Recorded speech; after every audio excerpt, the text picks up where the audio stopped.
Khan, all praises. Shalom, shalom, Israel. We back in the building for another Torah class on Thursday night. All right, we're going to give everybody a chance to get in here. I did make the link a little bit late, so the notification is going to go out late. You know how that goes, but all praise to the Most High. Definitely shout out to Sister Joanne Gilchrist, who's in the chat already. We're going to have some more people jumping in as well, right? Hey, Passover right around the corner, man. Passover right around the corner. And matter of fact, what we're going to do for this Torah class is we're going to go ahead and wrap up Genesis, and we're going to stop at 48 because 49 needs its own breakdown, right? 49 needs its own breakdown, so we're going to stop at 48, but we're going to wrap up Genesis for these Torah portions tonight, and then we'll leave 49 and 50 for another class, all right? So as we're waiting on some people to get in here, we're just gonna chill for a little bit and let y'all know, man. You know, we gotta stay in the spirit, Israel. We gotta stay in the spirit. Let me give you a precept real quick, just to show you something that I've been meditating on. Let me get Psalms 136, and I guess we can start at 1. It's the book of Psalms, chapter 136 and verse 1. Oh, give thanks unto the Lord, for he is good, for his mercy endureth forever. Hey, we got to give thanks to the Most High because his mercy endures forever, right? And let me take my hat off. But his mercy endures forever. And even further than that, no matter what happens, he being merciful because we still here to talk about it, right? No matter what things happen in life, no matter what misfortune befalls you, good things can always come from it, or you can always find good things in it because you're still alive to talk about it, right? That's number one. Number two, he didn't take away your candlestick, right? He didn't blow that light out on you. So he gave you a chance to come into his presence, right? His mercy endures forever, right? Let's keep going. Hey, shalom to everybody coming in the chat. Shalom, shalom. Verse 2. Oh, give thanks unto Yahweh. Slakia. Verse 2. Oh, give thanks unto thy power of gods, for his mercy endure forever. So it says here that he's the God of gods. He's the power of powers, right? The reason I like this so much is because when you read this in the Hebrew, the second half of every verse is exactly the same in the Hebrew, right? Kileolam hasdo at the end of every verse. So it says, oh, give thanks to the Lord, for he is good. His mercy endure forever. Give thanks to the God of gods, for his mercy endure forever. Give thanks to the Lord of lords, for his mercy endure forever. To him who alone doth great wonders, for his mercy endure forever. All the way through Psalms chapter 136, right? All the way through Psalms chapter 136. And I want you to jump down to verse 22. Verse 22. Even in heritage unto Israel his servant, for his mercy endureth forever. Come on. Who remembered us in our low estate, for his mercy endureth forever, and have redeemed us from our enemies, for his mercy endureth forever. Who giveth food to all flesh, for his mercy endureth forever. Oh, give thanks unto the God of heaven, for his mercy endureth forever. Hey, all praise to the Most High, man. So I just want to start off on that note. We're going to be giving praise, honor, and glory to the Most High, man, because his mercy endureth forever. Hey, look, we almost there, Israel. We almost there. Be on the lookout for the next couple of weeks for the class on how to prepare for the Passover. We want to get that class done as early as possible so that y'all can start preparing your spirit, start preparing your household for the Passover, right? So we're going to be clearing out that leaven. We're going to be just meditating on our own faults, meditating on our own shortcomings, and making sure that we in right standing with the Most High, right? So all praise to the Most High, man. We're going to go ahead and get started with this lesson. I am going to shout a couple of people out real quick before we get started. So once again, we got Sister Joanne Gilchrist in the building, Sister Gabriella. You got Yaiquab, right? Shalom, shalom. You got Kadar Aharon. What's going on, King? And then you got the brother Kasaja. Hey, what's going on, Ak? So these are all the things. Hey, Kasaja, let me know if you're going to be at the Passover this year. I want to see you again, man. But yeah, you know, this is the thing. Like, when we looking at these Torah portions, and I think in World Without End, Shalom, fam, Shalom. When we looking at these Torah portions, what we're going to start doing is we're going to start adding prophecy. We're going to start adding other things to the end of the Torah portion lesson, because we want to make sure it's a well-rounded lesson. I've been finding, and Boaz, you can back me up if you feel the same way, but I've been finding, for me personally, when I'm just constantly studying for the Torah portions, I feel like, oh man, I ain't been in Hosea forever. I ain't been in Daniel forever. I ain't been in, you know what I'm saying? Because I'm focused on putting my lesson together for Genesis every week. So to well-round myself out and to well-round the class out, I want to definitely start adding in some other portions, the prophet portion, the gospel portion, right? I want to start adding all those in on top of our Torah lesson every week. So y'all put some sevens in the chat. Let me know if you think that's going to be a good idea. Let me know of some good books that you think will be a good idea as well. Some good books that we can go into. Lock and load your questions, right? Because if you have a good question, we want to go ahead and get that rolling. Get your juices flowing so that we can answer these questions by the end of the class, all right? But we're going to go ahead and we're going to get started. Shalom to everybody I didn't greet already. Shalom. And we're going to go ahead and get started with Genesis chapter 42. This book of Genesis chapter 42 and verse 1. Now when Jacob saw that there was corn in Egypt, Jacob said unto his sons, why do ye look upon another? And he said, behold, I have heard that there is corn in Egypt. Get you down thither and buy for us from thence, that we may live and not die. And Joseph's 10 brethren went down to buy corn in Egypt. But Benjamin, Joseph's brother, Jacob sent not with his brethren, for he said, lest peradventure mischief befall him. And the sons of Israel came to buy corn among those that came, for the famine was in the land of Canaan, and Joseph was the governor over the land, and he it was that sold to all the people of the land. And Joseph's brethren came and bowed down themselves before him with their faces to the earth. And Joseph saw his brethren, and he knew them, but made himself strange unto them, and spake roughly unto them. And he said unto them, whence come ye? And they said, from the land of Canaan, to buy food. And Joseph knew his brethren, but they knew not him. Now, let's pause real quick. How come they knew not Joseph? Y'all put this in the chat. So we know that he's in the land of Kemet, or he's in the land of Mitzrayim or Egypt, right? As it's rendered in the Greek. So he's in the land of Egypt. And what color are the people in Egypt? And if Joseph is not, I'm going to leave that there. But y'all tell me why they could not tell that Joseph was their brother.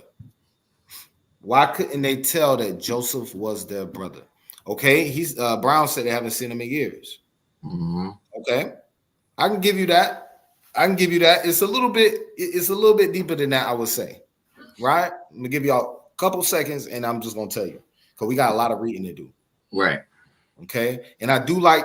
Hey, I see what you put here. I put a star beside this. He said, I would like to understand the whole story of Elijah.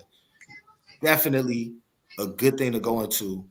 A mighty brother in the scriptures. He got chapters upon chapters of his story in the Bible. So definitely. Okay, Khan. So let's get into it. Ancient Kemet was black people, right? So for Joseph to move there, and his brothers sold him into slavery. They knew that he was in the land of Egypt because they sold him to the Ishmaelites, and those Ishmaelites took him to Egypt, right? So their brothers knew that they had sold him into slavery. They knew he didn't die, though. They made that lie to their father so that their father wouldn't continue to interrogate them and be angry with them and all this. So they made the lie up that Joseph died, but they knew he was sold into slavery. And Joseph goes into the land of other black people and blends right in. And we bring this out all the time, how Moses was mistaken for an Egyptian. Guess what? Joseph was mistaken for an Egyptian, right? And because when his brothers came, if you see somebody who look like you and you look totally different from the Egyptians, then you're going to say what? You're going to be like, yo, who is that dude? And actually, he looked kind of familiar. It's going to be an automatic thing. When you dark or darker complexion around other darker complexion people, it's easier to blend in. All right, let's keep going. Verse 9.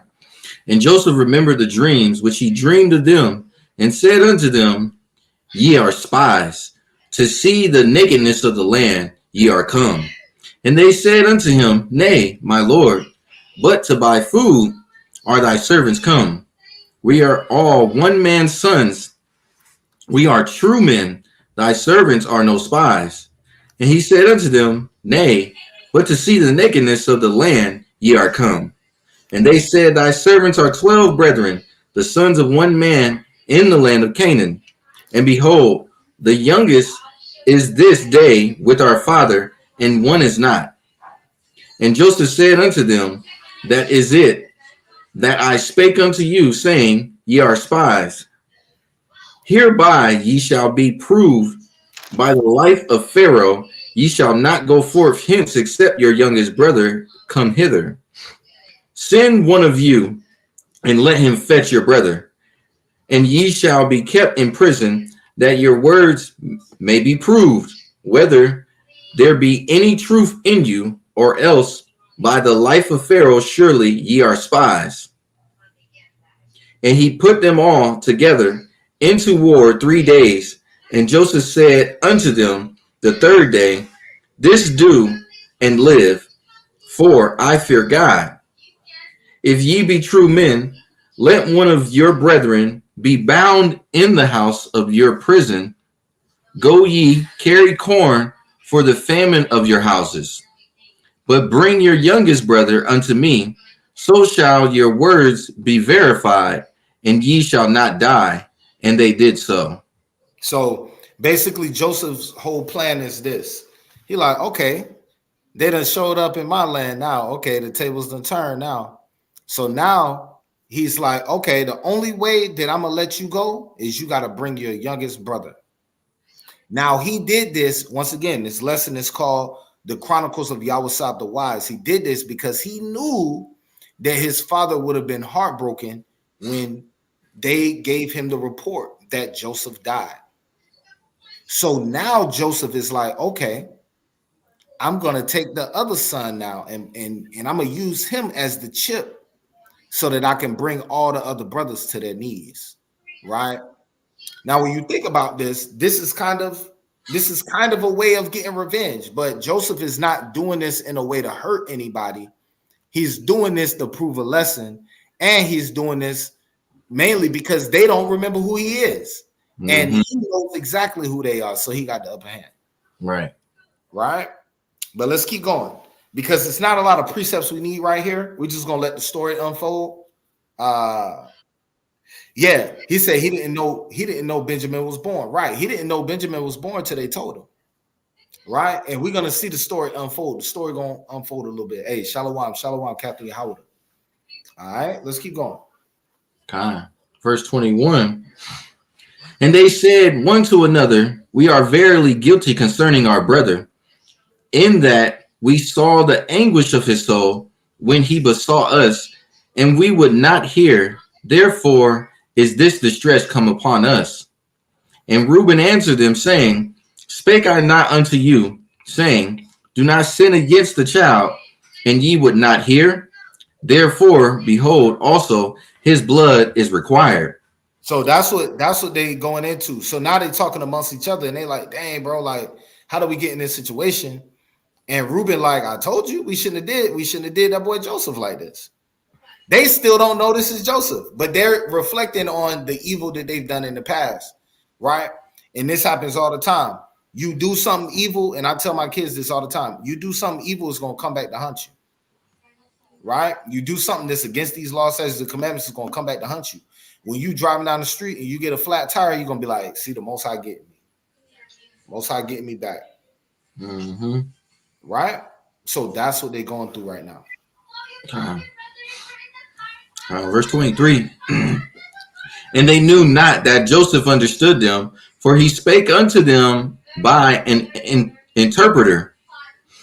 And he turned himself about from them and wept, and returned to them again, and communed with them, and took from them Simeon, and bound him before their eyes. Then Joseph commanded to fill their sacks with corn, and to restore every man's money into his sack, and to give them provision for the way. And thus did he unto them. And they laded their asses with the corn, and departed thence. And as one of them opened his sack to give his ass provender in the inn, he espied his money, for behold, it was in his sack's mouth. And he said unto his brethren, my money is restored, and lo, it is even in my sack. And their heart failed them, and they were afraid, saying one to another, what is this that God hath done unto us?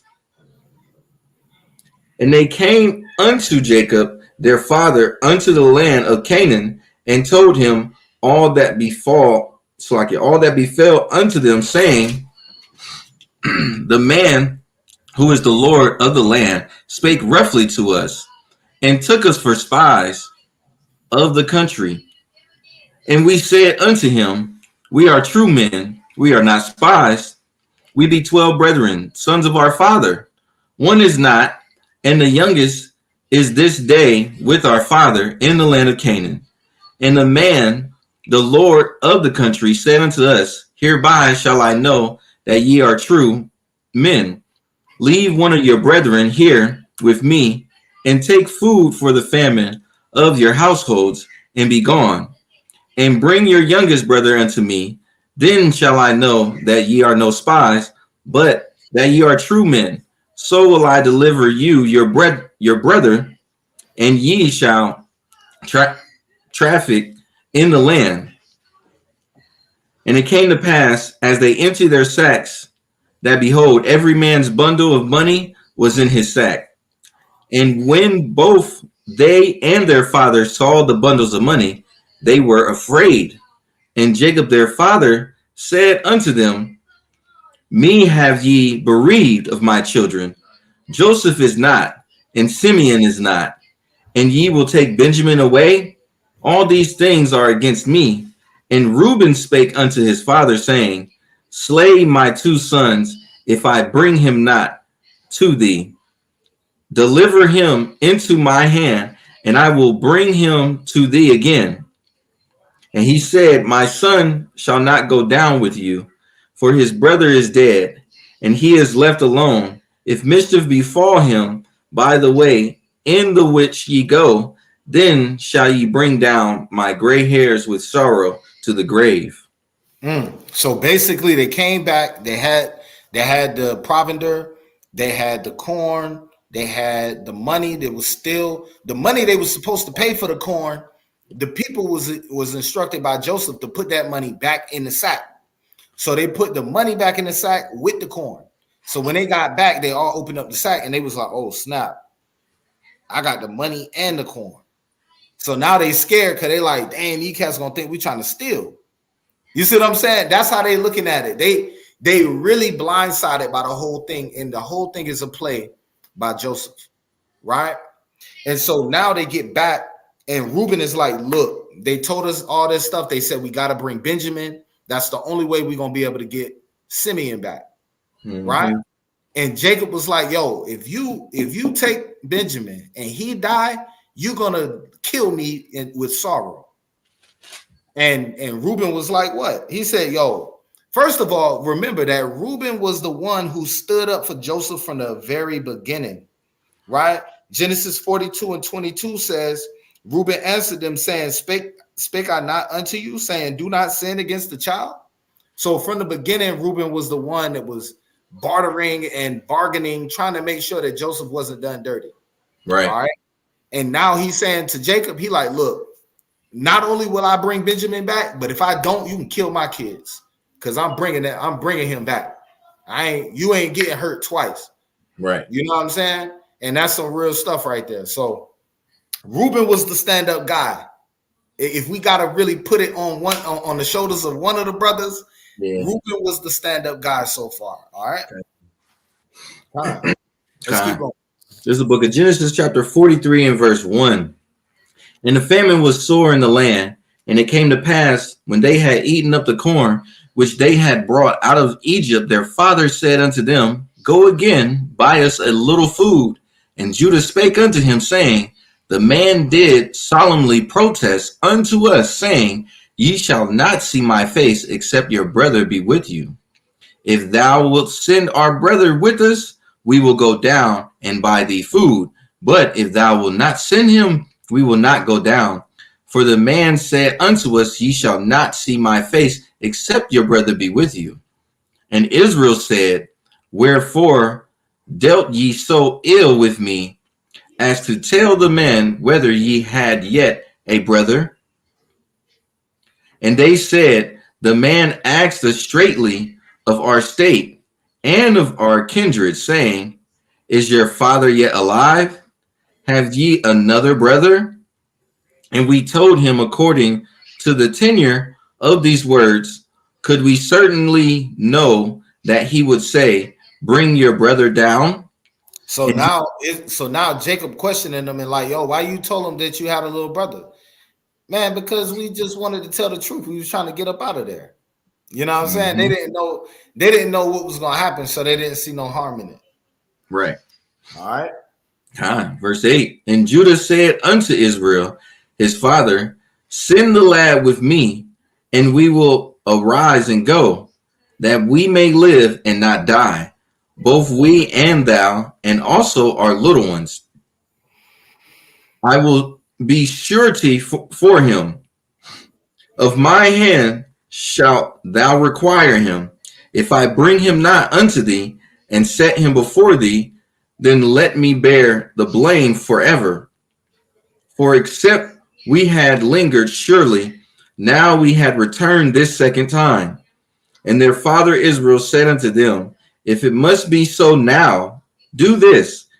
Take of the best fruits in the land in your vessels, and carry down the man a present, a little balm and a little honey, spices and myrrh, nuts and almonds. And take double money in your hand, and money that was brought again in the mouth of your sacks, carry it again in your hand. Peradventure, it was an oversight. So Jacob like, yo, we gonna show up. We bringing extra stuff and gifts. We don't want no problems, right? And he said, take the money that they left in your sack the last time. Bring that money back too, just in case that was an accident, because we don't want no type of problems.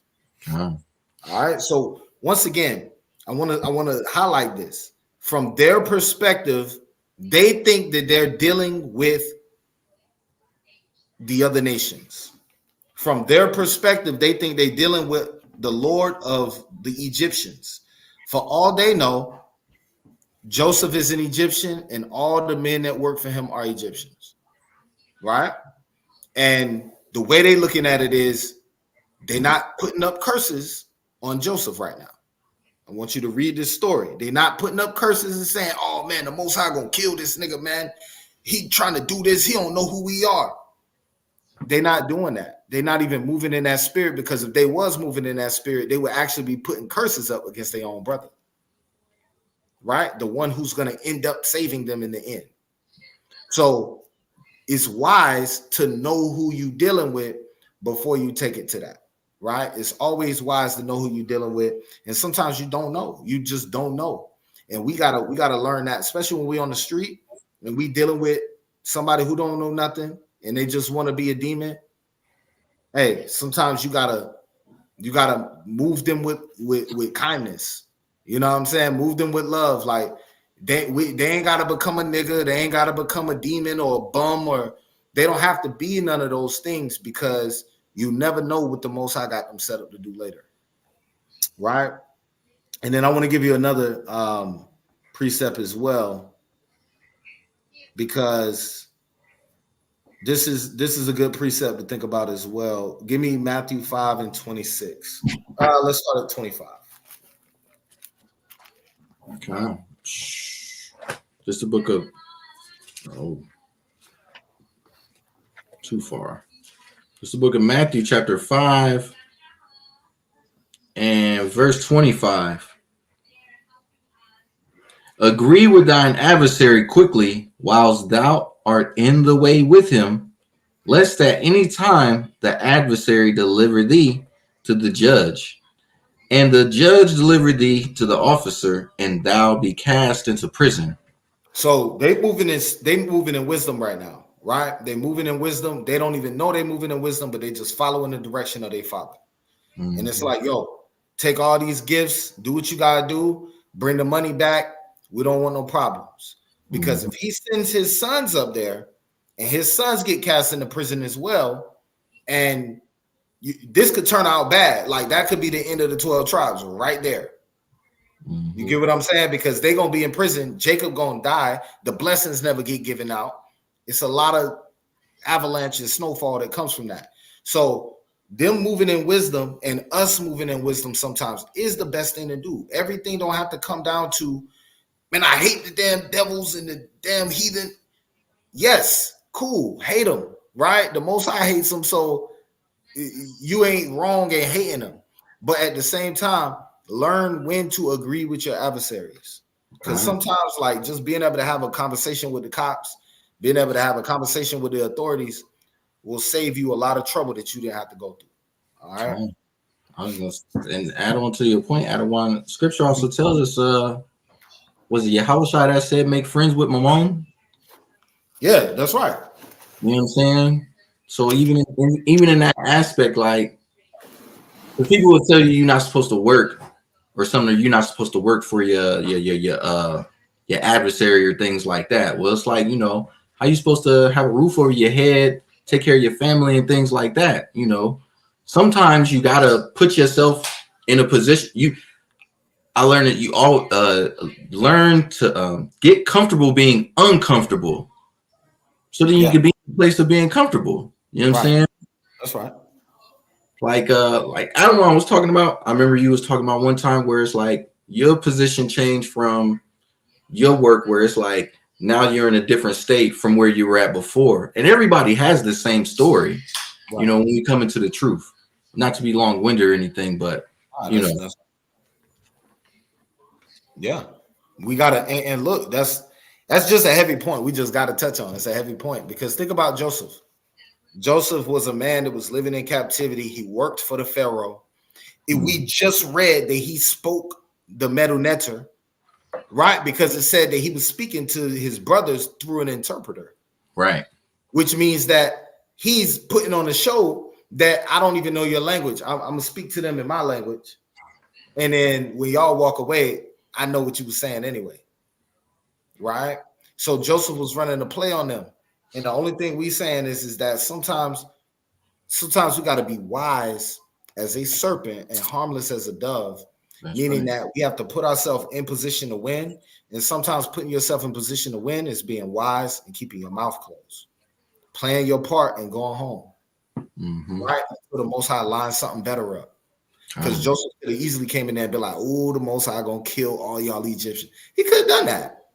And it would have been true because he was gonna kill them. But they would have killed Joseph. You get what I'm saying? Like they would have killed him as well. So we gotta move in wisdom. That's all we telling y'all, right? So let's keep going. Verse 13. Take also your brother and arise, go again unto the man. And God Almighty give you mercy before the man, that he may send away your other brother and Benjamin. If I be bereaved of my children, I am bereaved. And the men took that present, and they took double money in their hand and Benjamin, and rose up and went down to Egypt and stood before Joseph. And when Joseph saw Benjamin with them, he said to the ruler of his house, bring these men home and slay, and make ready, for these men shall dine with me at noon. And the man did as Joseph bade, and the man brought the men into Joseph's house. And the men were afraid, because they were brought into Joseph's house. And they said, because of the money that was returned in our sacks at the first time are we brought in, that he may seek occasion against us, and fall upon us, and take us for bondmen and our asses. And they came near to the steward of Joseph's house, and they communed with him at the door of the house, and said, O sir, we came indeed down at the first time to buy food. And it came to pass, when we came to the inn, that we opened our sacks, and behold, every man's money was in the mouth of his sack, our money in full weight. And we have brought it again in our hand, and other money have we brought down in our hand to buy food. We cannot tell who put our money in our sacks. And he said, peace be to you, fear not.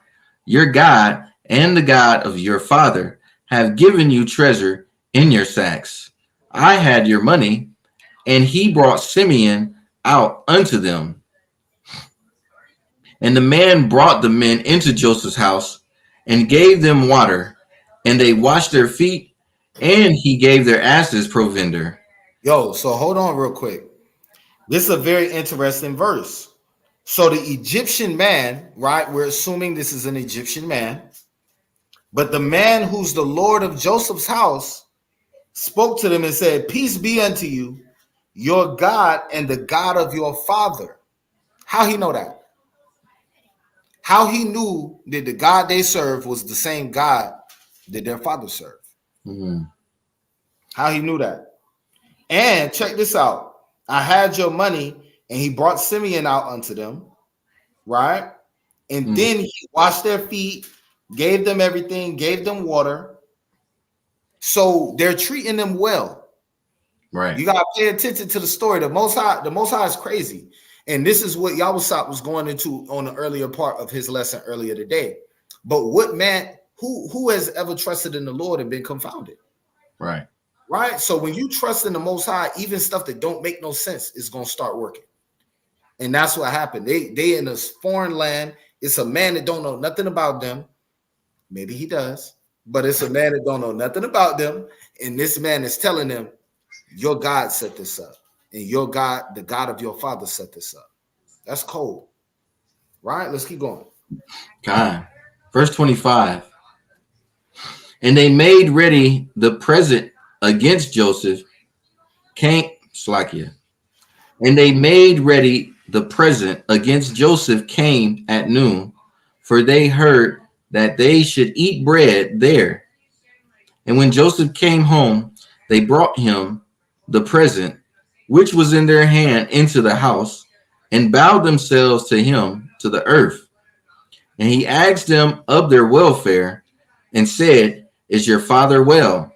The old man of whom ye spake, is he yet alive? And they answered, thy servant, our father, is in good health. He is yet alive. And they bowed down their heads and made obeisance. And he lifted. Sometimes brothers be too proud to do that. Brothers be too proud to do that. Right? You have a politician. You might be politicking with a politician or something like that to make some moves in your city.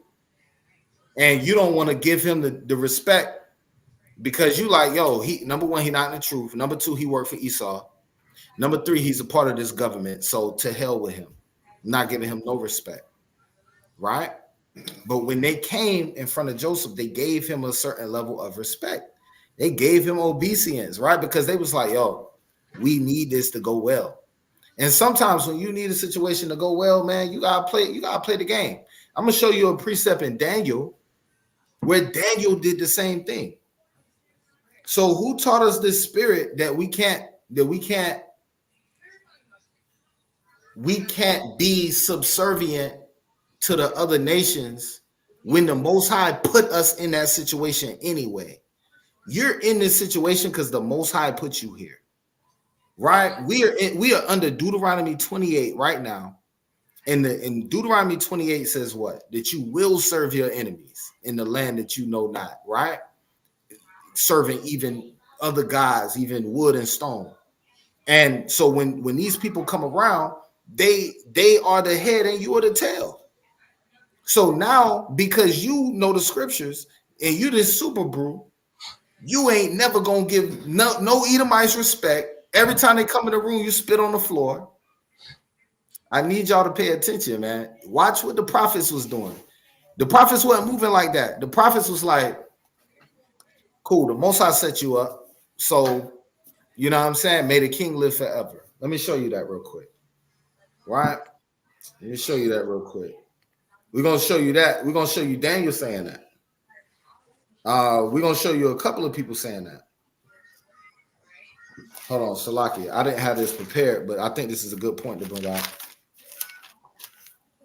Boom, boom, boom.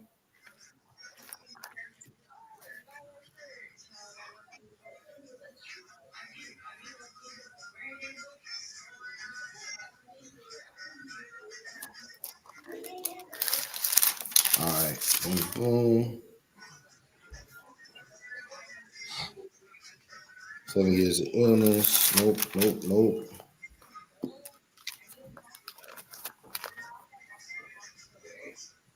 All right.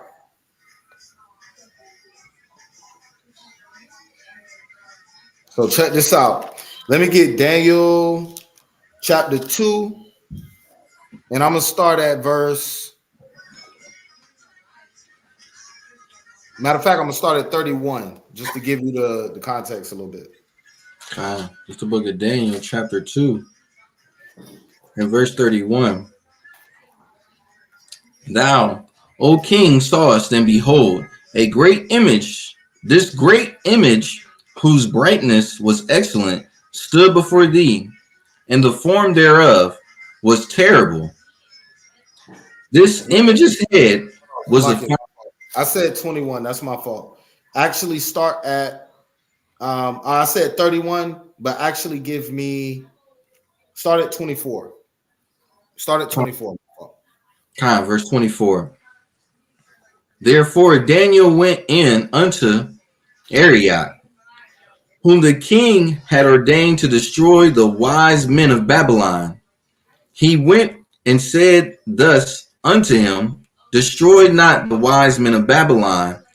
Bring me in before the king, and I will shew unto the king the interpretation.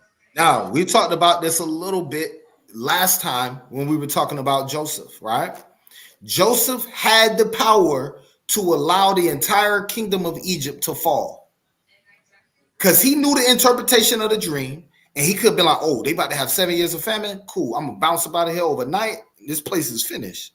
You see what I'm saying? Like, this place is finished. To hell with these people, man.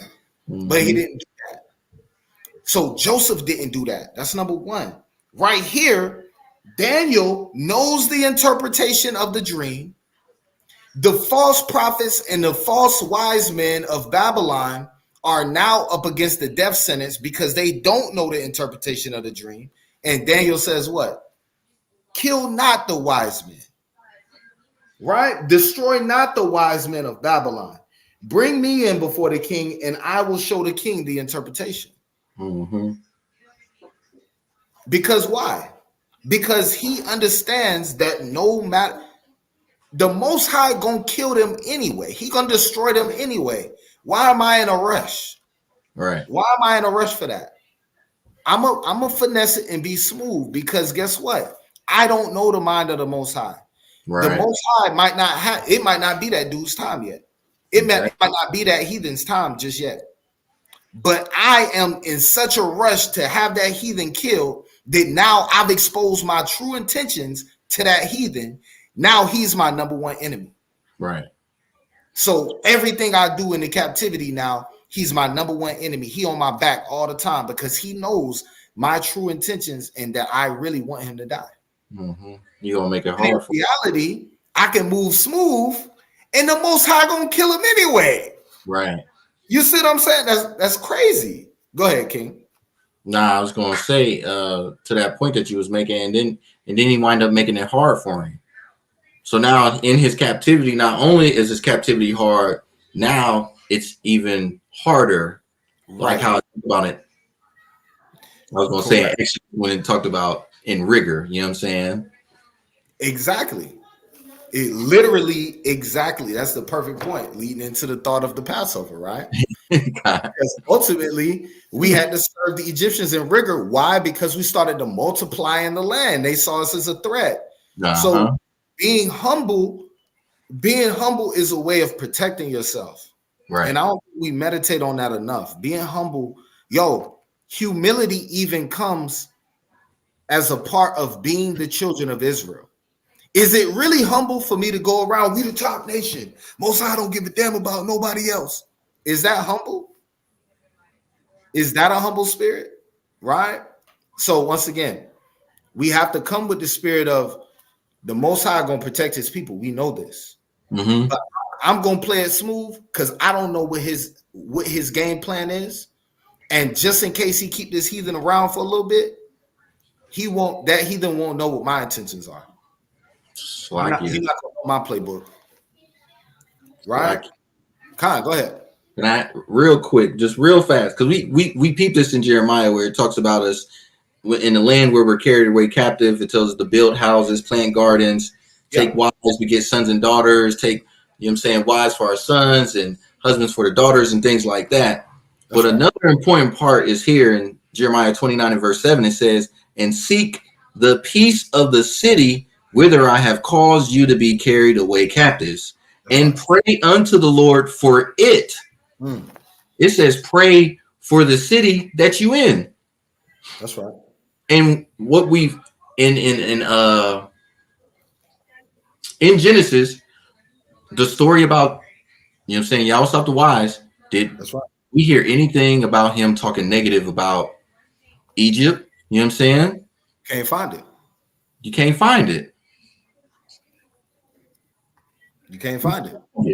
And on top of that, you know what I'm saying, the Most High gave him the vision for the city to be fruitful, you know what I'm saying, during the time of famine. So that way, this whole story we'll be reading into gonna come into play to where it's like Israel's coming back in. It's almost like the story of the two sticks, like, you know what I'm saying, being brought together. Literally the story of the two sticks, because what was one of the sticks? What was written on one of the sticks? Ephraim and his companions. Yeah. And what was on the other stick? Judah and his companions. That's right. That's a fact. That's an excellent point. So, but you see that? Hey, look, we can stay on that Daniel point, and there's other places as well, right? We got Ezra, Nehemiah. You got Mordecai, right? In the book of Esther, which he may not be the best example, but an example nonetheless. And all these people who had kings and rulers over them, and they had a chance to spit in their face, and they did not. And the greatest example of all, Christ. The second greatest example of all, Moses, who we're going to be getting into in the following weeks. Moses never once came up and spit in Pharaoh's face. Right. Never once. You can't find the verse.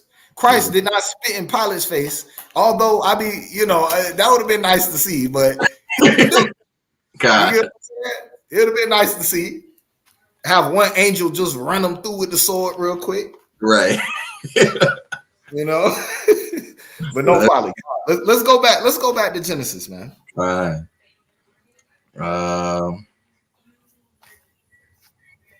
Right there. I think I was at this book of Genesis, chapter 43 and verse 29. And he lifted up his eyes and saw his brother Benjamin, his mother's son, and said, Is this your younger brother, of whom ye spake unto me? And he said, God be gracious unto thee, my son.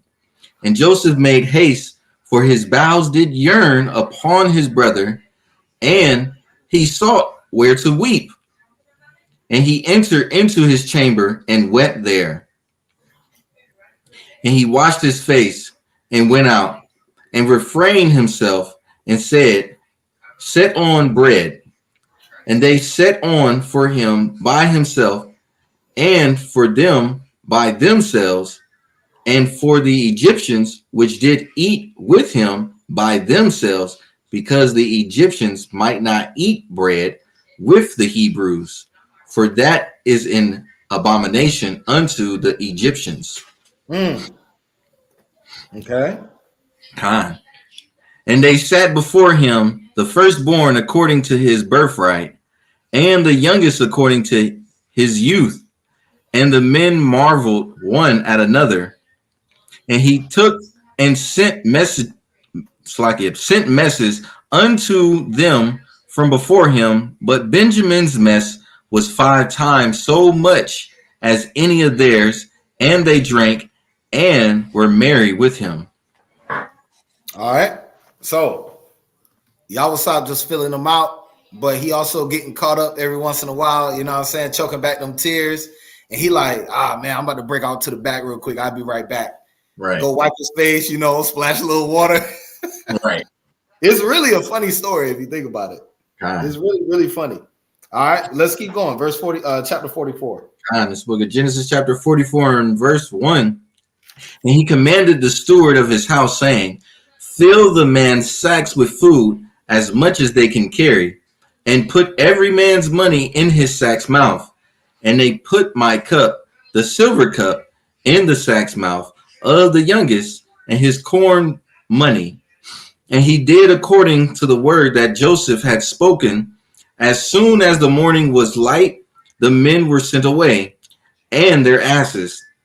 And when they were gone out of the city, and not yet far off, Joseph said unto his steward, Up, follow after the men, and when thou dost overtake them, say unto them, Wherefore have ye rewarded evil for good?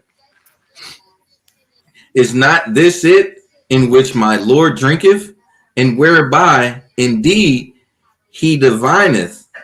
Yet ye have done evil in so doing. And he overtook them, and he spake unto them these same words. And they said unto him, Wherefore saith my Lord these words?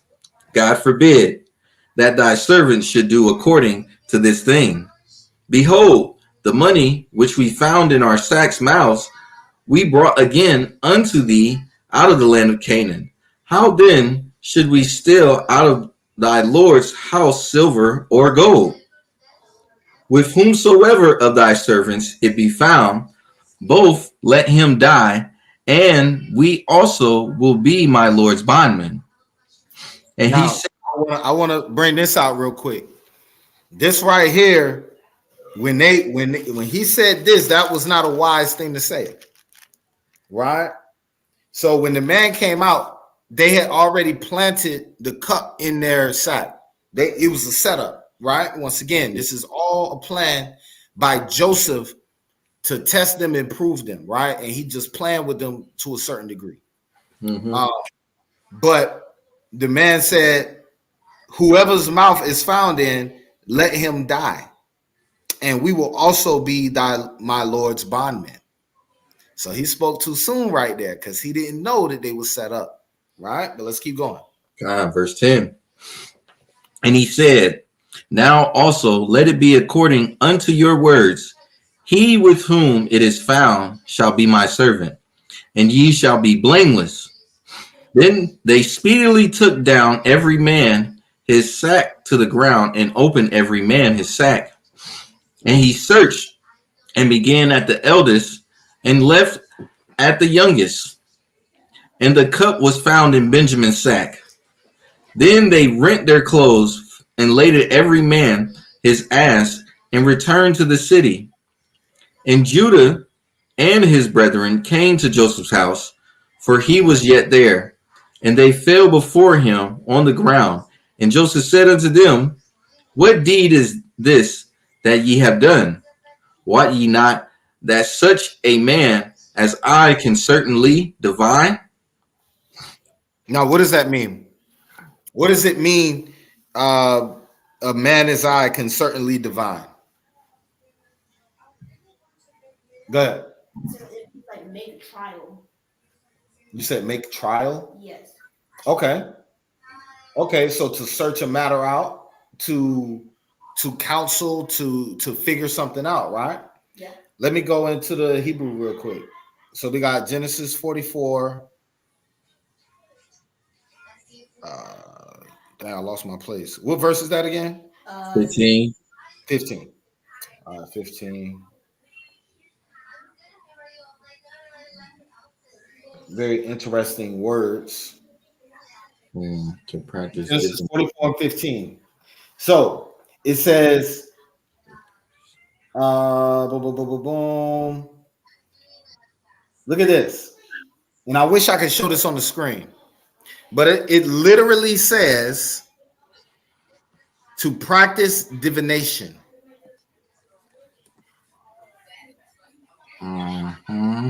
This is H5172. Nakash. And that's a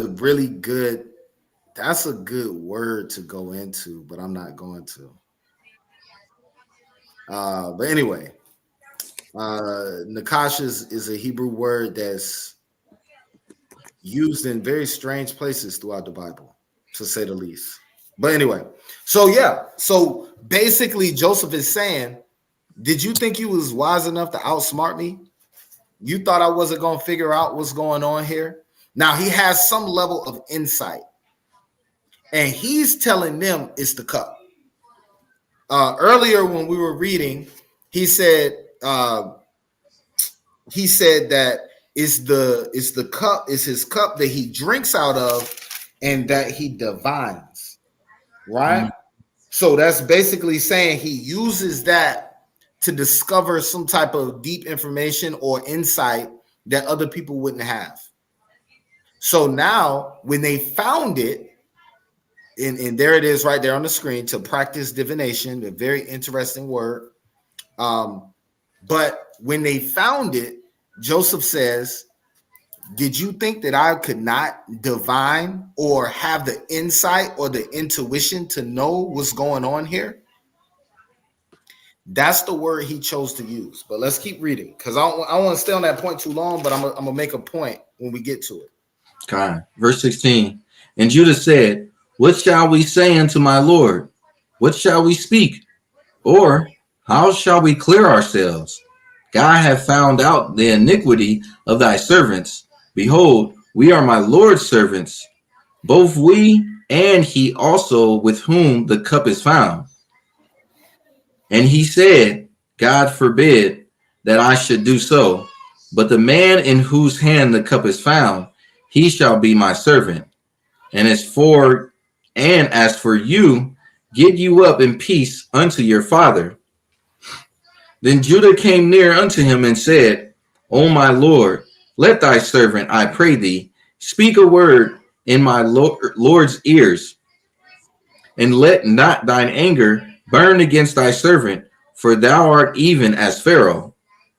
My Lord asked his servant, saying, Have ye a father or a brother?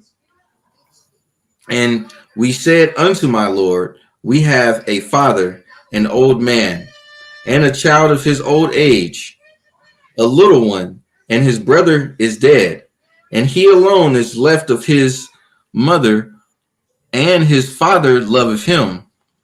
And thou saidest unto thy servants, Bring him down unto me, that I may set mine eyes upon him.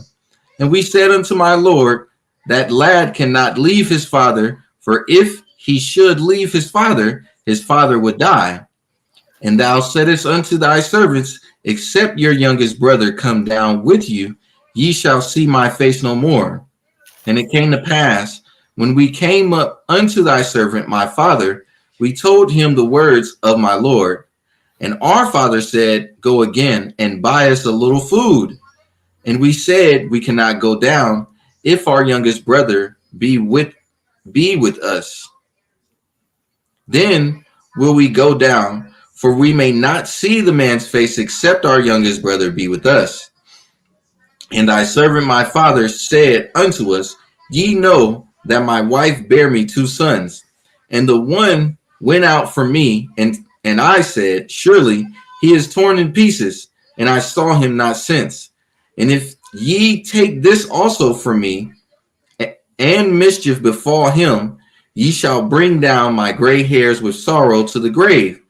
Now therefore, when I come to thy servant my father, and the lad be not with us, seeing that his life is bound up in the lad's life, it shall come to pass, when he seeth that the lad is not with us, that he will die. And thy servant shall bring down the gray hairs of thy servant our father with sorrow to the grave. For thy servant became surety for the lad unto my father, saying, if I bring him not unto thee, then I shall bear the blame to my father forever. Now, therefore, I pray thee, let thy servant abide instead of the lad, a bondman to my Lord, and let the lad go up with his brethren. For how shall I go up to my father, and the lad be not with me, lest peradventure I see the evil that shall come on my father? Okay, a lot of stuff that was said, but let's make it make sense. So Joseph plants the cup in the sack of Benjamin. He sends his man out. They find the cup. Then they're like, cool, Benjamin got to come with us. Why would you lie to me like this? Why you playing like this? Mm-hmm. Judah steps in. I want you to think about this prophetically. Judah steps in and puts himself in the place in order to make sure that Benjamin does not become a servant. So Judah is putting himself in the place of Benjamin. Mm-hmm. Right? And I got another precept I'm holding, but I got to hold it until we get to this next chapter. I can't pull it out just yet. But what's so cold about this prophetically is we know that Christ is from the tribe of Judah, and Christ later is going to be the one who is going to step in and take our place. Instead of us dying for our sins, he died so that we wouldn't have to, right? So that's what the symbology behind the story is, and that's what's so cold about the Most High. Everything that happens in Genesis and all throughout the Bible is multi-layered. So these people who try to tell us that prophecy can only be fulfilled once, that's madness, because Christ is literally a type in, or Joseph is a type and shadow of Christ, right? And a type and shadow is you can look up the word typology. Let's get that word typology real quick for the people, and I'll read it to you off of my phone as well. Typology definition.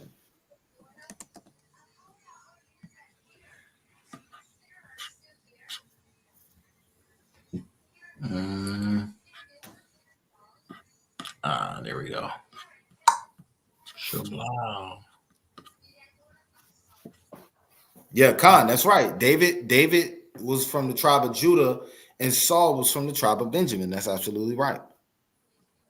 Right? Now look at this. Typology. It says, let's look at number 2. It says the doctrine of theological types, especially one holding that things in Christian belief are prefigured or symbolized by things in the Old Testament. So when we say that somebody's a type and shadow of Christ, we're saying that they're fulfilling a role or doing something that perfectly points to what Christ is going to ultimately do later in the rest of the Bible. We see this with David, right? David was a king, but he also wore the ephod. David ate the showbread, things that only priests could do. So that pointed us to the fact that one day there was going to be a king who could be a king and a priest, right? That would be a type and a shadow of Christ. The same thing here with Joseph. Joseph is from the tribe of Ephraim, but Joseph becomes the one that all his brothers bow down to. And it's the exact same thing with Christ. Although he's not from the tribe of Ephraim, he's the one that all his brothers are going to bow down to. He's the one that is going to bring blessings on the other nations that survived the destruction. Right? When Hamashiach, Yahushua come back and the angels come back and they start destroying stuff, some nations will be left to serve. And those nations that are left to serve will be forced to keep the Feast of Tabernacles, or they won't get no rain, right? But in that period of time, if they're obedient, they're going to be living in a world that's governed by the Israelites. And that's a blessing. So they're going to enjoy that blessing, right? They're going to enjoy the blessing of living in a world that's ran by the Israelites, that's ordered by the Most High, and it's not wickedness and perversion all throughout the land, right? So just how Joseph saved Egypt and saved the heathen, Yahushua going to do the same thing. Not save them as in bring them into the covenant, but save them from the destruction that's going to come, right? So all of these things are types and shadows of Christ. But let's keep going. So let's hit Genesis chapter 45. I can do some of this reading too. I know you're struggling over there. There's a lot of reading. I'm good. All right, Kyle, all praise. Let me know. Come. This is the book of Genesis chapter 45 and verse 1. Then Joseph could not refrain himself before all them that stood by him. And he cried, because every man to go out from me, and there stood no man with him, while Joseph made himself known unto his brethren. And he wept aloud, and the Egyptians and the house of Pharaoh heard. And Joseph said unto his brethren, I am Joseph. Doth my father yet live? And his brethren could not answer him, for they were troubled at his presence. And Joseph said unto his brethren, Come near to me, I pray you. And they came near, and he said, I am Joseph, your brother, whom ye sold into Egypt. Now, therefore, be not grieved nor angry with yourselves that ye sold me hither, for God did send me before you to preserve life. Yo, so I want to ask you a question. Who got this type of faith? This wise got to be called Yawasap the wise. Yawasap was wise because he knew not to harbor that anger against his brothers and sisters, man. Right? And I say sisters because I'm including everybody in the nation of Israel, but we know it's only brothers in the story so far, right? Although they did have a sister, they had Dinah, but that's another point.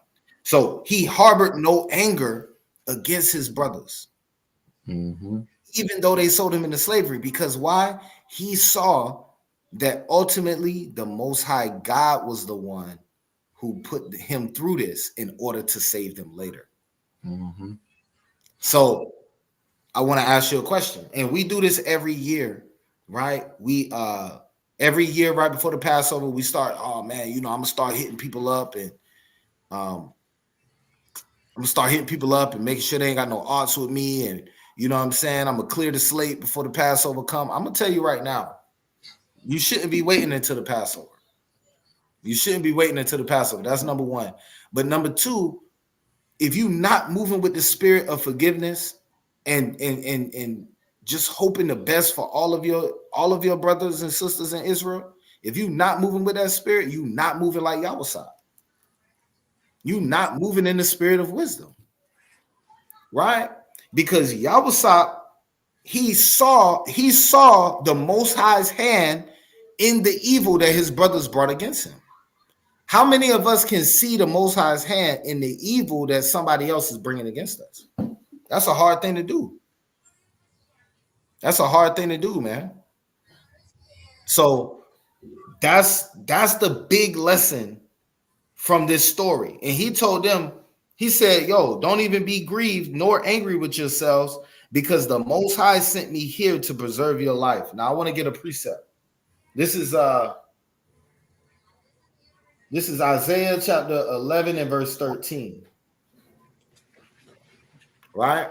And this is another type and shadow of the salvation of the children of Israel. This is another type and shadow. That's the book of Isaiah chapter 11 and verse 13.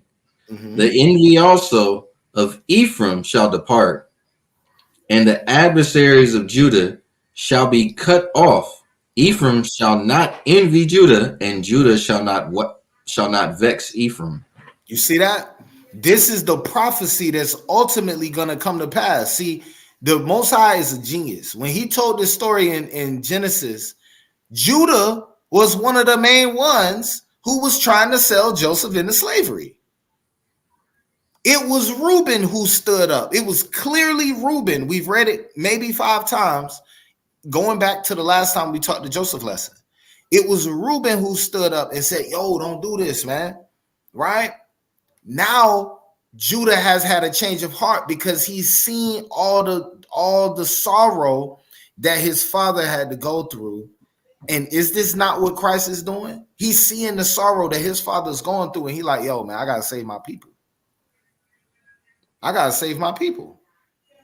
And through the process of that, this when we're going to get the real reunification of black and brown families, right? This one we're going to see the Hispanic families and the black families really coming back together after all these years of destruction, after all these years of the so-called white man teaching us to hate each other and creating gangs that hate each other and kill each other systematically year by year.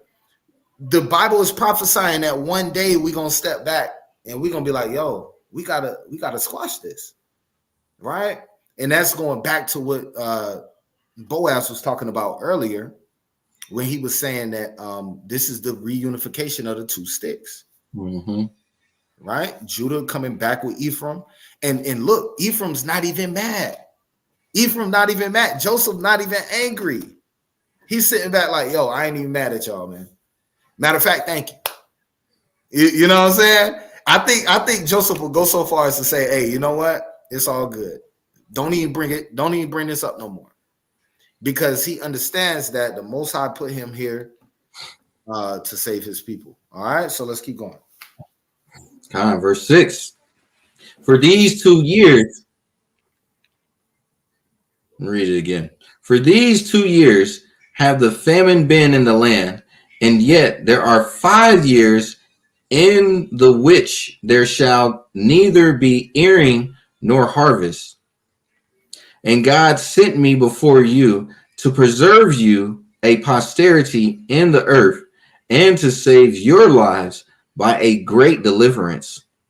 So now it was not you that sent me hither, but God, and he hath made me a father to Pharaoh, and Lord of all his house, and a ruler throughout all the land of Egypt. Haste ye, and go up to my father, and say unto him, Thus saith thy son Joseph, God hath made me Lord of all Egypt. Come down unto me, tarry not, and thou shalt dwell in the land of Goshen, and thou shalt be near unto me, thou and thy children, and thy children's children, and thy flocks, and thy herds, and all that thou hast. And there will I nourish thee, for yet there are 5 years of famine, lest thou and thy household and all that thou hast come to poverty. And behold, your eyes see, and the eyes of my brother Benjamin, that it is my mouth that speaketh unto you. And ye shall tell my father of all my glory in Egypt, and of all that ye have seen. And ye shall haste and bring down my father hither. And he fell upon his brother Benjamin's neck and wept, and Benjamin wept upon his neck. Moreover, he He kissed all his brethren and wept upon them. And after that, his brethren talked with him. And the fame thereof was heard in Pharaoh's house, saying, Joseph's brethren are come, and it pleased Pharaoh well, and his servants. And Pharaoh said unto Joseph, Say unto thy brethren, This do ye, lay your beasts, and go, get you unto the land of Canaan, and take your father and your households, and come unto me, and I will give you the good of the land of Egypt, and ye shall eat the fat of the land. Now thou art commanded, this do ye, take you wagons out of the land of Egypt for your little ones and for your wives, and bring your father and come. Also regard not your stuff, for the good of all the land of Egypt is yours. Now, once again, want to keep highlighting this. This is the majesty of the Most High. So the Most High had, because of Joseph's loyalty to Egypt and to the Pharaoh and his great work and his ability to have intuition and wisdom from the Most High in building things that Egypt needs, and you know what I'm saying, storing up the grain, all this type of stuff, all the beautiful things that he did, it turned the Pharaoh's heart soft. So now he's in position to help his people. So we gotta get away from the small thinking that we be having sometimes. We have very small thoughts as it pertains to what the Most High is trying to do. We thinking on a level of, man, I can't stand the heathen, bump the heathen, I don't want nothing to do with them, right? But what if you rose through the ranks and you got to a top position and now you can give jobs to your people? Now you the one signing the checks because you was faithful with the spirit the Most High gave you, and even the heathen has to acknowledge your wisdom and give praise to the Most High through the wisdom that he's giving you, right? This is what the entire Bible shows. It is not just here in this lesson. Same thing happens to Daniel. Same thing happens to in the story of Esther. Same thing happens later with Ezra and Nehemiah. Same thing happens again with the Maccabees, right? Once we get to they're being confounded when Judas Maccabeus and Jonathan and all these mighty warriors are destroying their armies. They just confounded. They sitting back like, yo, what is going on? It got to the point where the heathen was afraid, right? Hey, shalom. So these are all things that we trying to highlight for our people, bro. We got to move with a different spirit. We got to move with the spirit of the Most High sent me in this captivity, and I'm not gonna fail in this captivity. I'm gonna become the greatest version of what I'm supposed to be here, and I'm gonna find a way to help my people. And if that means that I have to go to work Monday through Friday, then I'm gonna go to work Monday through Friday, right? Because I'm gonna have something in my pocket so that when I see my people, I can help them out. Okay. All right. Hey, One True Sky is right on it, man. Hey, shalom, sis. Shalom. All praises. Okay, so let's keep going. Verse 21. And the children of Israel did so, and Joseph gave them wagons according to the commandment of Pharaoh, and gave them provision for the way. Oh, I'm sorry. One last thing. This is another type in shadow. I have to point this out. Another type in shadow, because Pharaoh says in verse 19, thou art commanded. He said, I'm commanding you to go back and get your family and bring them here so they can live good in Egypt. Is this not the exact same thing that happened with Cyrus the Great? This is the exact same thing that happened with Cyrus the Great. I want to ask y'all a question. What's the special title given to Cyrus the Great in the Bible?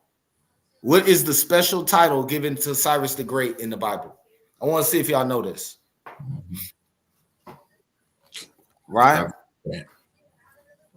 I want to see if y'all know this.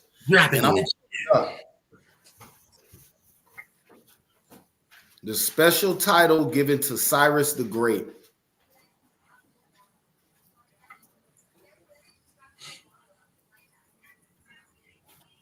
And Boaz, if you can grab Isaiah 45 and verse 1 real quick. And pull it up on the screen for the people. Yeah, pull it up on the screen for the people. Right? 45 and 1. Yeah, 45 and 1. Well, you want me to pull that up on the screen? Okay. Okay. Khan Adawan. And we know what this means. Yeah, Khan, you was right. You was right.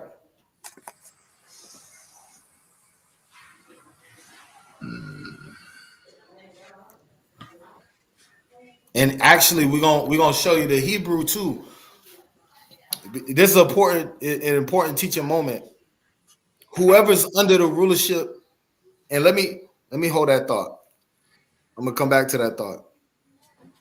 All right. Thus says Yahweh to his anointed, to Cyrus. Now, if we can pull up the Hebrew on that verse real quick.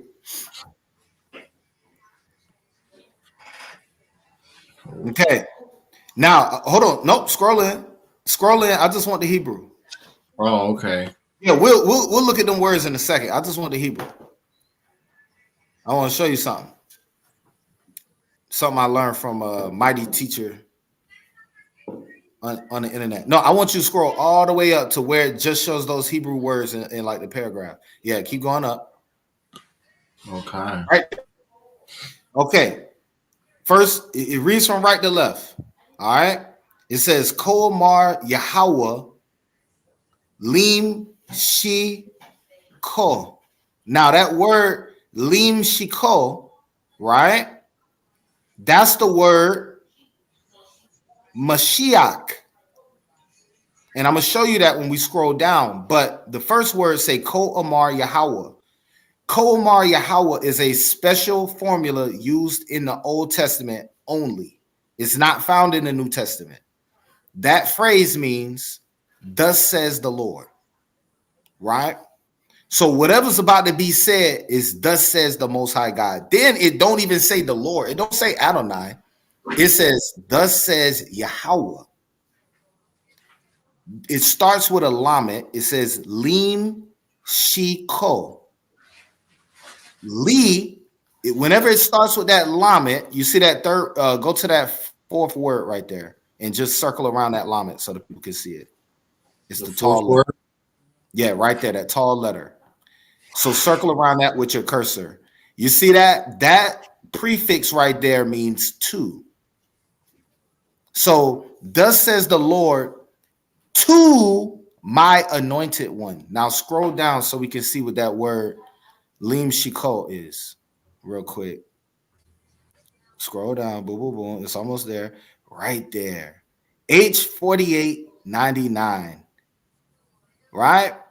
And if you click on it, it says to his anointed. And if you click on it, I think it'll parse it for you. Which we don't necessarily need that. But yep, there you go. And just zoom in. There you go. Right? Messiah.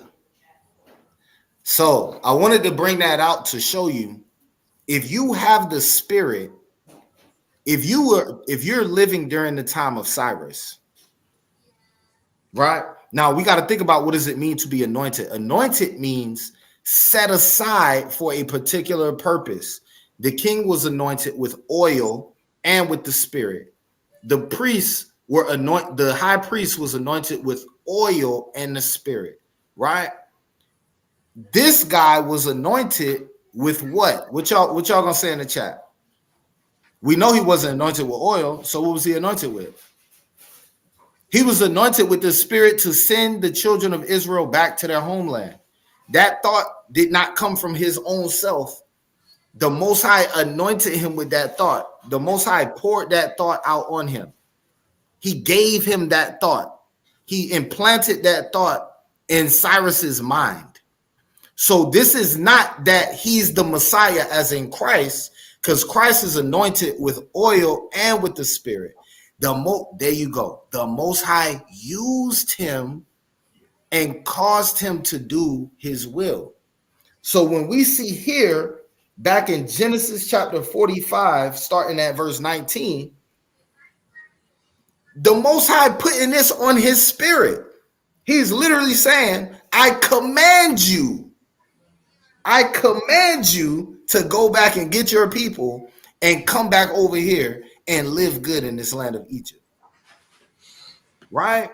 Right, exactly. So Daniel Allah making some good points.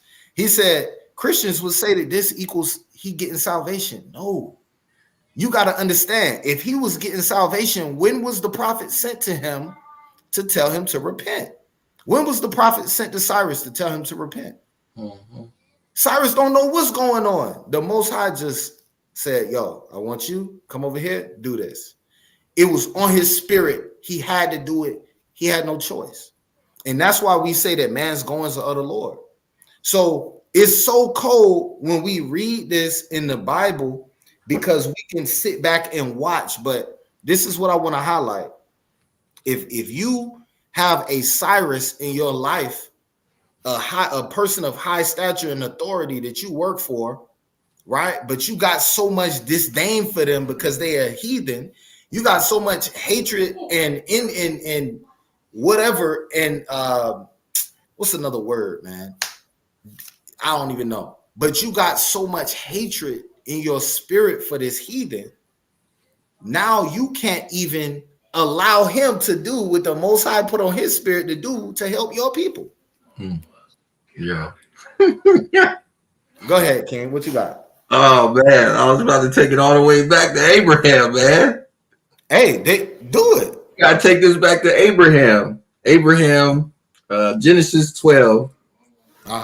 12:1, where it says, now the Lord has said unto Abram, get thee out of thy country and from thy kindred and from thy father's house unto a land that I will shew thee, and I will make of thee a great nation, and I will bless thee and make thy name great, and thou shalt be a blessing.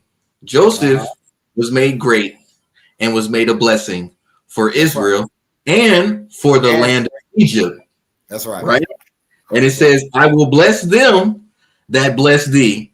So while Joseph, the Most High, brought him into Egypt to go through what he went through to bless Egypt, he blessed them. And in return, had the Pharaoh command him, saying to give that blessing back to who? Israel. Exactly. Bring him into the land where Joseph set up everything for the famine that was going to be going on for the next 5 years. Right. So they could live. Right. Going back, just a big play by the Most High the whole time. Super big play, which goes back into like, and I was going to end the class with this, but I'm gonna have to say it now. Yeah. When's the last time? Because I know I haven't done this. When's the last time anybody has said a prayer for peace where we at, for peace in this land, or to pray for the city that we live in for real? Because I say, don't pray for me, pray for Israel. But now I'm thinking about it like, praying for Israel, is it praying for Israel, the ones that's woke, or praying for Israel, the ones that sleep? Right. You know what I'm saying? Because for real, I really want to be like, we need to pray for the ones that sleep. Like Paul said, you know, kind of like Zebulon said, for all of them, right? Like Paul says, our prayer and our heart's desire for all Israel to be saved. Even though we know, according to prophecy, like how it's going to go, that didn't stop Paul from saying what he said, though. Yeah, that's a fact. You know, but I don't know. Not you making some good points, and these are things that why every week this brother Boaz be setting me up. No, it's not. Every week I say something controversial, and it's not even on purpose, but it's because I think we need to challenge the cliches of the community that we in. There's a lot of cliches, and one of those cliches is that we hate America so much we just want it to fall right now, be destroyed. But in the falling of America right now, that means my auntie, my uncle, my cousins, my homeboy that I grew up with, All these people that still don't know the truth and still haven't acknowledged the truth, they just got to die because I'm ready for the Most High to bring this place down. God. When the Most High running what you call he running a very complex play, right? It requires multiple blockers. It's certain plays. All right, so now I gotta say this. It's certain plays in the football playbook that require a safety to move out of his position for the play to work. For instance, if I run a play action, I'm running that play action, I'm hoping the safety bites or one of the corners bite on that play action. If they bite on it, my receiver gonna hit, he up the field, and that part of the field is unguarded now.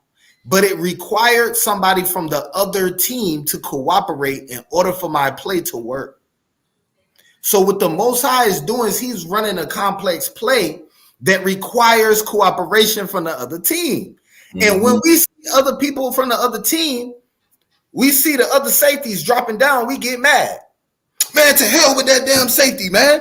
Most High ain't dealing with him. It's like, bro, all these people got to do their part for the Most High plan to come through. Right. That's like you getting mad when you watching the Super Bowl, Tom Brady throw an interception, and you cussing out Tom Brady, but you play for the other team. No, you needed that interception. What are you talking about? Right? You needed that. Now, I want to bring out this precept that Daniel just pulled, because this is a masterful precept. Proverbs 21:1. All right. And y'all, Salaki, I keep wiping my face, man. It's this pollen. I've been fighting against this pollen, man. Been tearing me up. This is the book of Proverbs, chapter 21 and verse 1. The king's heart is in the hand of the Lord. As the rivers of water, he turneth it whithersoever he will. Come on.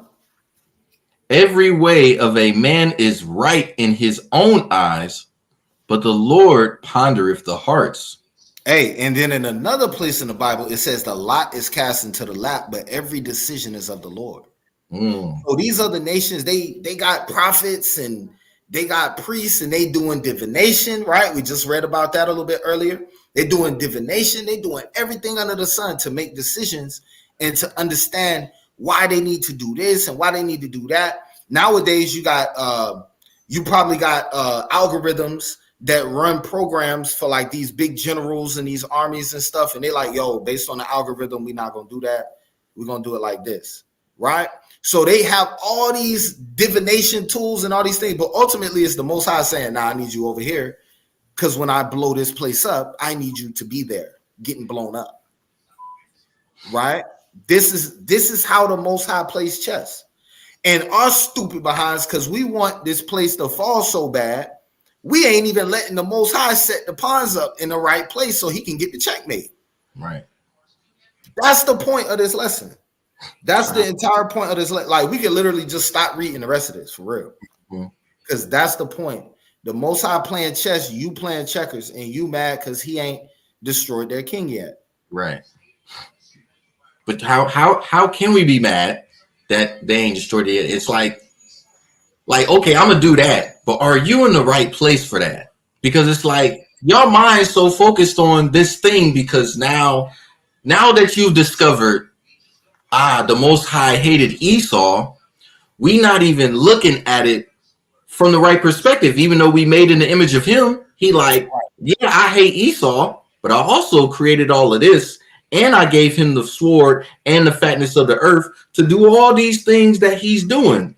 Right. If I hated him so much to where it's like it's just over with for you, like right now, why is this still going on and occurring? Right. Like maybe because of what we're doing, we're causing a friction in the Most High and what he's trying to do, which is causing it to be like it's not happening for us just yet because y'all prolonging the situation. And that's very possible. That's almost like if Joseph was just like, man, I ain't gonna tell nobody they dreams, man. Bump them, dog. I ain't telling nobody them dreams. Right. It's like, yo, I need you to tell them dreams, because that's what's gonna get you up out of that jail cell. Mm-hmm.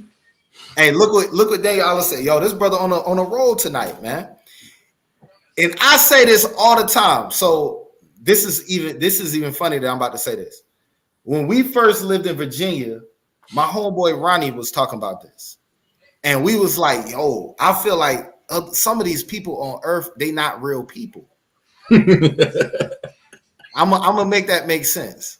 Like, I feel like they not real people. Like, they don't have a spirit, they don't have a soul, they just moving around, and they just characters, they extras in the movie of life. Right. So Daniel Allah said the other races are NPCs. NPC, and my son gonna laugh at this. He upstairs, and you gonna laugh at this too. But NPCs are non-playable characters. Right? So these other nations, they don't have a say-so in what's going on. They beast. They are non-playable characters. They have no say-so in what's going on. The Most High gave the breath of life to the children of Israel and to the chosen bloodline. And that chosen bloodline, they are actual characters. But this is a RPG video game. This is a role player game. Mm-hmm. You got one brother who carrying a grenade launcher. You got one brother who got the damn C4. Another brother driving the tank, and another brother got the strap. Right? Everybody got their job. The brother with the grenade launcher can't get in close to hand-to-hand combat. You see what I'm saying? And the brother with the shotgun don't need to be in the tree trying to snipe people. But what happens is we get so caught up in the little bit of a job that the Most High gave us, we think we got enough wisdom to rush the Most High. Hold up. Con, go ahead. It's not even a little bit of a job. Hearing this whole NPC thing, I'm like, all right, check this out. He gave us control of the game. And it's like, you don't even want to control it. You want to be an NPC too. Just like you're talking about in the scriptures, being as the Gentiles, right? Yeah. He said you could be in this land and you're going to be in the land of your captivity. Yeah, you can be there. But at the same time, build ye houses, plant gardens and things like that. We do need gardens and stuff, because what's going on in the earth right now? You got Jeff Bezos and whatever, all of them buying up land, doing scientific experiments with animals, with veggies and foods and things like that. We can't mess with that. I just sent a sister something talking about food, saying it's non-GMO, but when you put it in whatever certain kind of water, it discolors and turns to a yellow color, to let you know there's certain type of stuff. Even though they're spraying it on other food, it's flying over to the non-GMO food at the same time. And contaminating the non-GMO food. Whatever now you're thinking that you're eating, that's not, now that's contaminated. So now you need your own stuff, right? Then he said, have sons and daughters and things like that, and give your sons to wives and your daughters to husbands and stuff. You got the mindset of people like, I don't want to have kids. You know what I'm saying? Now we're taken away from our lineage. We're supposed to live forever, like the Bible talks about. Well, we're stopping that. That's not happening no more. Like, you're stopping that. Females want to take the Plan B, the pill. They want to do whatever they want to do. They got the Planned Parenthoods right here in the hood. While they got that in the hood for us, they got the other stuff in the rich neighborhoods to help them and have them. They got counseling and little pamphlets and don't kill your baby and all that type of stuff. Yeah. We got the crazy music and everything like that. All that stuff, right? And he says to be able to bring some type of balance to this situation, because the Most High is our power. So if we pray for the captivity, for the land that we in, and we pray for the peace, right? You don't think like these same things that Joseph and all the other prophets had going on wouldn't come upon us? Right. We're not even doing what the prophets were doing for real. We talk about it, but are we really operating like how they was in the captivity? Because how they was operating in captivity, it's like what Jeremiah was talking about.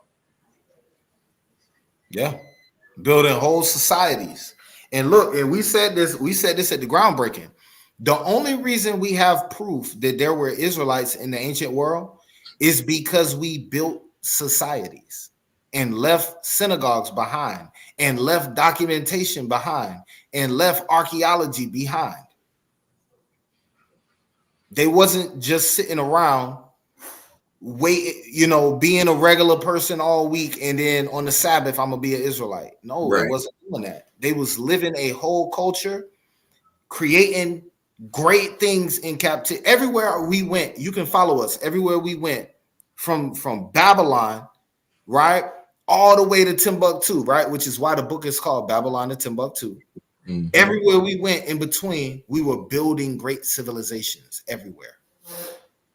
So that's the spirit that we got to be on.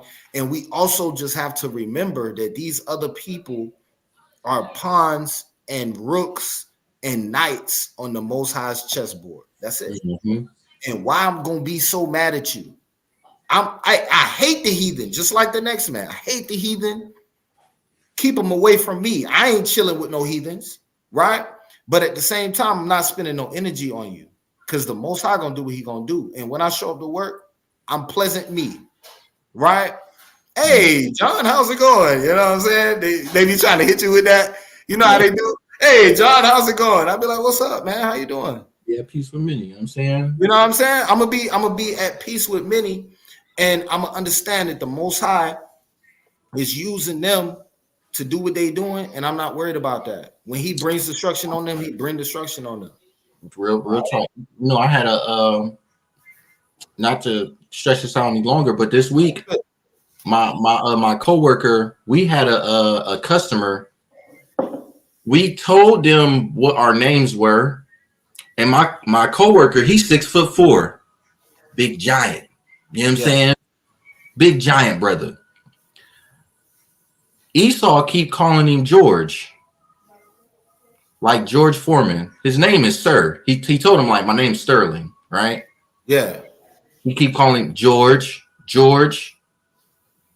And I was like, man, it was kind of getting under my skin, because I'm like, man, that's low key, like, you know what I'm saying? Yeah. Who's the Kente type stuff, you know what I'm saying? Calling Toby. And I asked my coworker about it. He was like, man, I wasn't even sweating, man. Wasn't even tripping. He like, I'm out doing my job. Like, I ain't even sweating all that for real. But the audacity of these heathens, man. You know what I'm saying? But we hate the heathens so much. You know what I'm saying? We would have did something.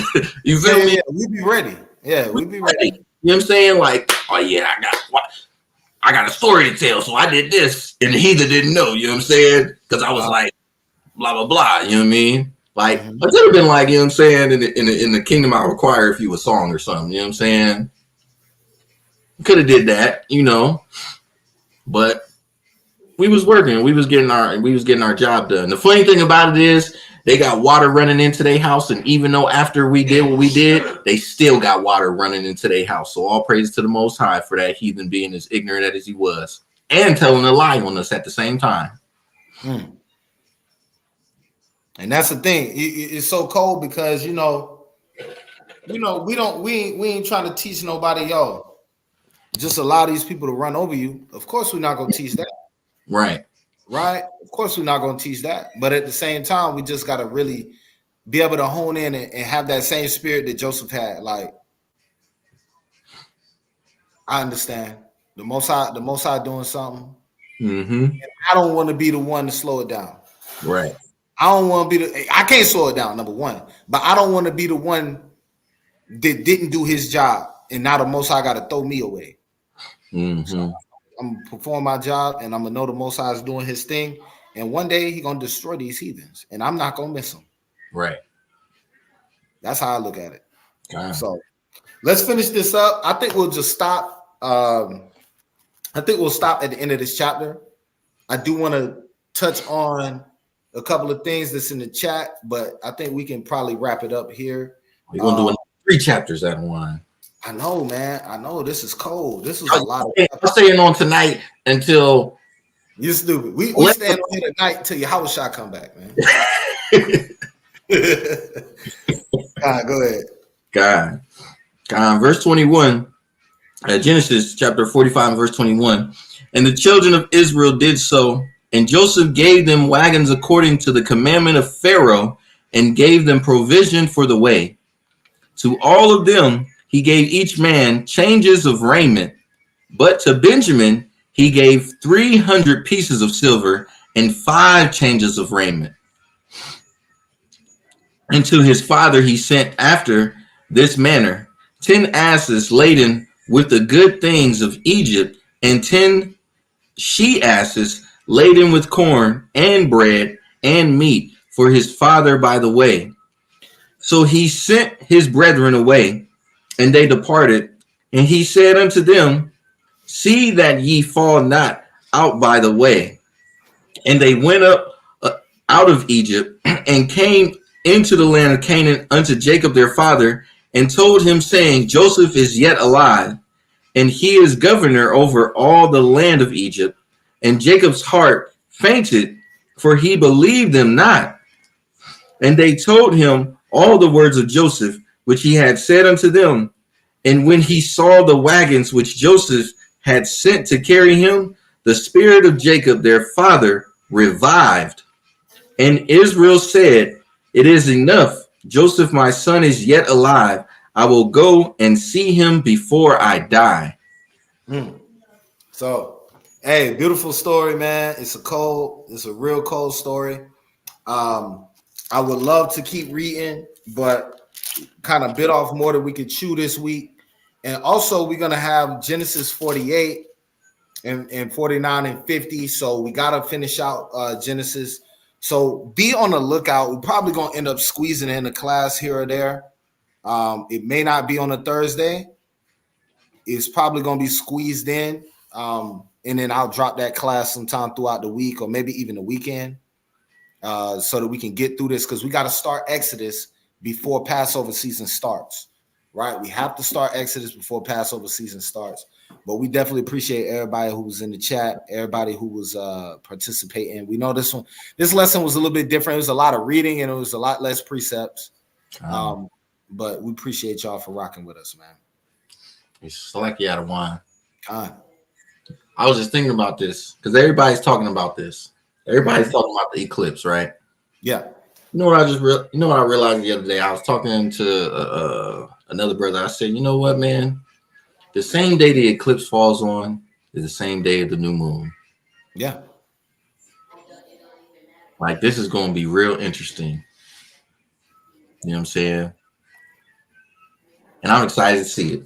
That's all. Yeah, it's going to definitely be cold. It's going to be cold. And guess what? This is bringing in the month of Abib. Right? So we bring in the month of Abib in with an eclipse new moon. Most High doing something, bro. So make sure your spirit is right coming into this Passover season, because you never know. We say it every year, but you just never know. This could be it. Right? I ain't gonna lie to y'all. I don't know what it's gonna be, but I know they talking about something with the cicadas is coming out due to this whole eclipse thing going on, and they said it's supposed to be way more. They talking about like 1 trillion or something crazy. Like, I want to listen. We know the sound of cicadas, right? Yeah. Like, they harmless, but I'm like, in my mind, the Most High, I got to think of the mighty power. I'm like, if you're going to have trillions of cicadas out and they all making that noise, like real loud, like, yeah, it could seem harmless, but a lot of that echoing throughout, you know what I'm saying, can be powerful for real. Straight up. You know, so I would say brothers who got their horns, you know what I'm saying, when the cicadas come out, you know what I'm saying, go outside and blow your horns. You know what I mean? This new moon, bro, you better be locked and loaded, boy. I'm telling you. Locked and loaded out here. But yeah, kind. Yeah. Hey, look, once again, the we put it up on the screen earlier. Let me bring up Brown's comment from earlier. I got it. Yeah. Wow. Yeah. So real cold. We will definitely do this for you, Ak. Give us some time to put that lesson together, but we will definitely do this for you. Matter of fact, I'm gonna drop it in the chat now. Hold on. Hey, and if y'all have any other lessons that y'all would like to see, I'm gonna drop it in the chat. Once again, y'all just start requesting them, and we will definitely do our best to teach them. On Friday night prayer call, we always start off with some precepts, get the spirit rolling a little bit. If you have a question, you are welcome to jump on a Friday night prayer call, ask a question. If you want to get a quick breakdown, right? What I mean by a quick breakdown, it can be answered in 5 precepts, right? If it's going to take a whole lesson, then that might require a class. But if it can be answered in 5 precepts, we can probably give it to you right there on that prayer call, most high willing. So yeah, man, just drop that in the chat. But I'm going to put Brown's thing right here in the chat, and one of our brothers will pick this up.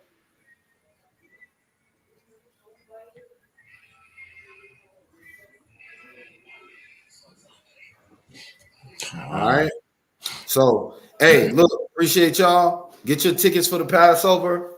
The system was messing up. We're gonna get that back right. But if you want to still get those tickets, just send us an email to Anointed House of Saints at gmail.com, and we'll get you hooked up. All right. So, but anyway, we love y'all. Appreciate y'all for being on. Okay. Y'all have a blessed night. All right. Got you. Hold on. Yeah, go ahead. This is the book of Daniel, chapter 7 and verse 18. But the saints of the Most High shall take the kingdom and possess the kingdom forever, even forever and ever, by Hashem HaMashiach Yahushai. By Hashem HaMashiach Yahushai. Khan. All right, y'all. Shalom. Go on. This is not a test.